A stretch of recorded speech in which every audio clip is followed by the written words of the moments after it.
Hey everybody, this is D Hunter, bringing another action figure review. Today, we're going to look at the 52Toys FigLite Alien Xenomorph. This is a 1/12 scale alien that's supposed to be about 7 inches tall. I got this guy from Big Bad Toy Store. 52Toys is a new company making alien merchandise, and I'm really curious what this is going to be like. I believe they have some other Alien Predator stuff coming out in the future. So let's take a look at the packaging, which looks absolutely fantastic. So, 52Toys. It's like a little sort of containment unit for the alien. Alien Xenomorph written there. Very subtle. A little control here. Cracked glass. It looks kind of like something you might see in Alien Earth. I like it. It looks great. This was made by Yoshi. One side of the package shows the Xenomorph standing there. Other side. In the back. Kind of see how he looks, different poses, etc. Here's the barcode, if it helps anybody. So with no further ado, let's open it up and check it out. Alright, now that we have this figure out of the package, here he is with all the accessories laid out. We have a display stand, a little instruction booklet, 4 alternate hands, totaling 6 interchangeable hands, 1 alternate second mouth, and an alternate tail. Before we take a look at all that, let's talk about and check out this figure. So this is a 52Toys FigLite Alien Xenomorph. And he looks just so cool. This is exactly how it is in the packaging. And I almost don't even want to move him, but of course I'm going to have to. But look at that. It is curled up perfectly in that sort of Xenomorph alien style. I love it. The head is almost completely upright. The tail curled in. Looks like he's going to be articulated enough to do that. Alright, so the tail is already fallen out. I really hope it's not a problem, this thing being super delicate.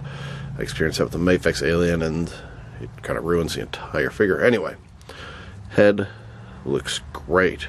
Transparent on top. You can see the sort of skull or dome below. Fantastic.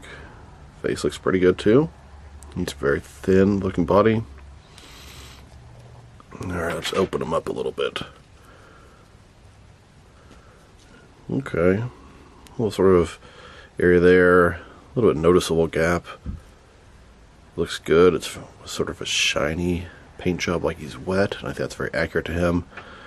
The head doesn't exactly look transparent, screen accurate, but I like the effect. It looks cool. You can totally see the different layers. Little sort of tubes in the back.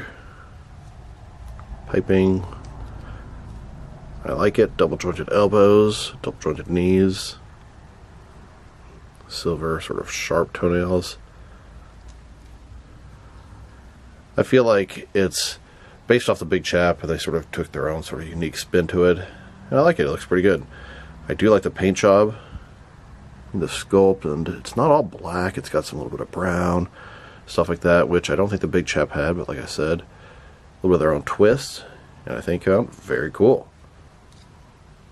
So the mouth seems to be articulated. That's going to have to be how you put the second mouth in there.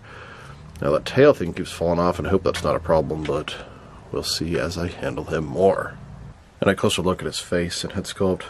Kind of dark, kind of hard to see, but really kind of want to check out that dome there, which I think looks very, very nice. That translucent effect is very well done. It's like you can't even see it in some parts you can. You're very aware it's there. I like it. And then, here's the figure, broken down as far as he can go, with all of his removable parts detached. Now let's check out his accessories. So the instructions don't really do anything that useful, it just shows you swap out the hands, the mouth, the tails. And then we have the display stand. So here's the display stand. It comes with 2 separate pieces. When put together, it looks like this. So you've got a transparent base. It looks like 5 different options where to put the post. And then the post here, at the bottom, it can rotate. It's hinged, hinge in the middle, hinge at the top, rotate the top, and this clamp to hold your figure. And then we have the packaging here, which I consider to be an accessory in itself. Now, I am not one to say packaging. Yes, I have a lot of unopened toys, but those are still sealed. Once I open a figure, packaging always gets chucked away. Doesn't matter how nice it is for the most part, but this one here is a keeper. Now, it looks like a containment unit to hold the Xenomorph. It looks like something Weyland-Yutani would use to transport alien specimens, just like an Alien Earth. So once you take out the inside part, even the background showed Weyland-Yutani, which you couldn't see with the plastic of the alien there. There's cracks in the glass. It's got the little sort of control panel there. I love it. I think it's awesome. I'll try to fit this on my Whaley Yutani shelf, but I doubt it'll fit. I mean, look at this. It says, property of LV426, Acheron Colony. I mean, you're getting deep into the lore there. Most people won't even get the reference. Very, very nice. I mean, it doesn't look good from the sides of the back because you see the actual advertisement for the figure. But I love the front here. And when you open it up, you could easily put an alien or a predator inside like it's being sort of contained. That's awesome. I discarded the inner packaging, although I probably need to get it, put it back in, just so I can have the alien curled up, although that can be what the display stand or flight stand is for. And now for his hands. He has a total of 6 hands, 3 left hands, and 3 right hands. And he has these really little wrist pieces, almost like bracelets, and I guess they're going to cover up the ball joint articulation. Here's that alien with his first pair of hands. These are his open hands. And here's his second set of hands. These are some semi-open hands. It has the, I don't know, thumb type thing kind of curled in. Looks like these hands would be good to hold somebody's head when he's about to headbutt them. And here's his third set of hands. These hands are completely flat, I guess, when he's crawling on the corridors or the ceiling of the Nostromo, or possibly crab walking. Next, we have his extended mouth. This is going to be his second mouth, and you can put it in if you want the mouth come out. It's white and nasty, just like the first film. It looks like we have the entire bottom part of the mouth to swap out. Here's this alien with his regular closed mouth. And here he is with the alternate mouth attached. I was wrong. It's actually the top part of the jaw that gets replaced. Now for his tails. He has 2 swappable tails. This is the one he came with in the package, and this one is curled up. Looks pretty good and has that sort of signature alien look to it. Connects with a little sort of hole back here. And it does not move at all. It's not like it has a bendy wire or anything. I mean, it has some give to it, but that's it. And then we have this sort of straight tail. Now, this one does seem to have a bendy wire inside of it for posing purposes. Connects the same way. Here's the alien with his first regular tail, and it felt very firm and secure when I attached it. I like to sort of bend it this way, that way you can stand him up with complete ease, just sort of leaning back into his tail. I'll make it look a little bit better and have him stand a little more upright. But this is how I normally pose my aliens on the shelf, although it does make the tails kind of get in the way once behind them. Still looks pretty good, and you know, you can do all kind of different things with it. Have it sort of going up. You could have it sort of curly around to the side, all, you know, whatever, but it is a nice thing that makes it easy and secure for your figure to stand up. And then here's this alternate tail, and it also felt pretty secure when I attached it. Maybe I didn't push it in all the way the first time, but it does look really weird when he's in this position. It's really meant for him to be sort of curled up, but you could maybe have Lambert in front of him and him about to grab her. Looks like a cat with its tail between the legs, or a dude about to choke his chicken. Looks pretty weird. And for now, this is how he's going to be, standing upright with the tail. And now that we're taking a pretty good look at the figure and its accessories, let's check out his height. And that was something I was really curious about. Now, it's advertised as 1/12 scale, which means an average person would be about 6 inches tall. But this is a xenomorph, and they're significantly taller than men. It feels pretty small to me. It feels like it would fit in good with Hasbro Marvel Legends or other 6-inch stuff, which is not a bad thing. That's what they're aiming for. So, from bottom to the top of his head, standing about 7.2 inches tall, which would translate to around 18 centimeters.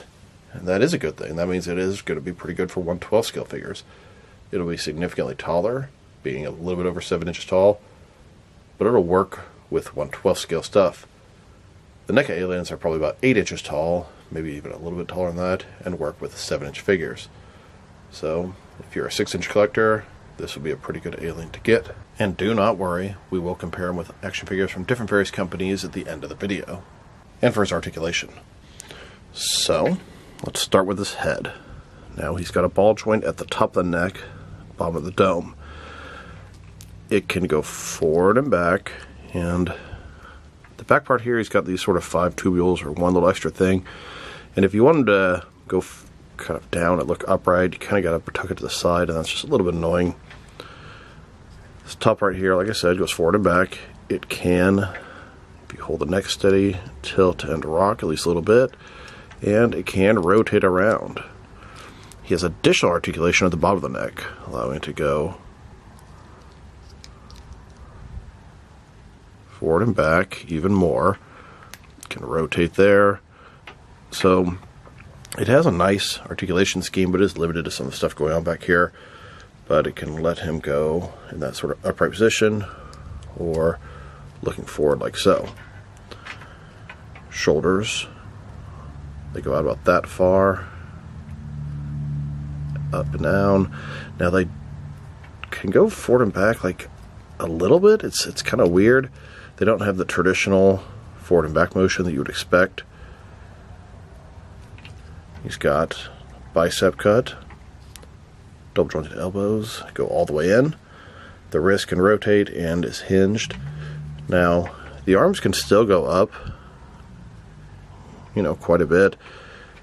I don't even know how to explain it. It's just a little bit weird. I guess it does rotate around. It's just a little stiff. So, ball joint in his waist, rotate around, forward and back. Another one at the torso, rotate around, forward and back. And that really helps him get into those little poses like this, help him curl around, wrap up. Now his legs. He has articulation both at the hip here and sort of the thigh. So they can go up, all the way around, down, a little bit of rotation there.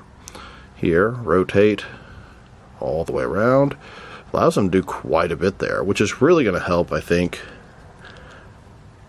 allow you to easily get him to sort of wrap around himself and do things like that, which is very, very cool. The NECA ones have so much articulation, but a lot of it is stiff and stuck, and if you push it that hard, you're definitely going to break them. Double jointed knees, and the ankle.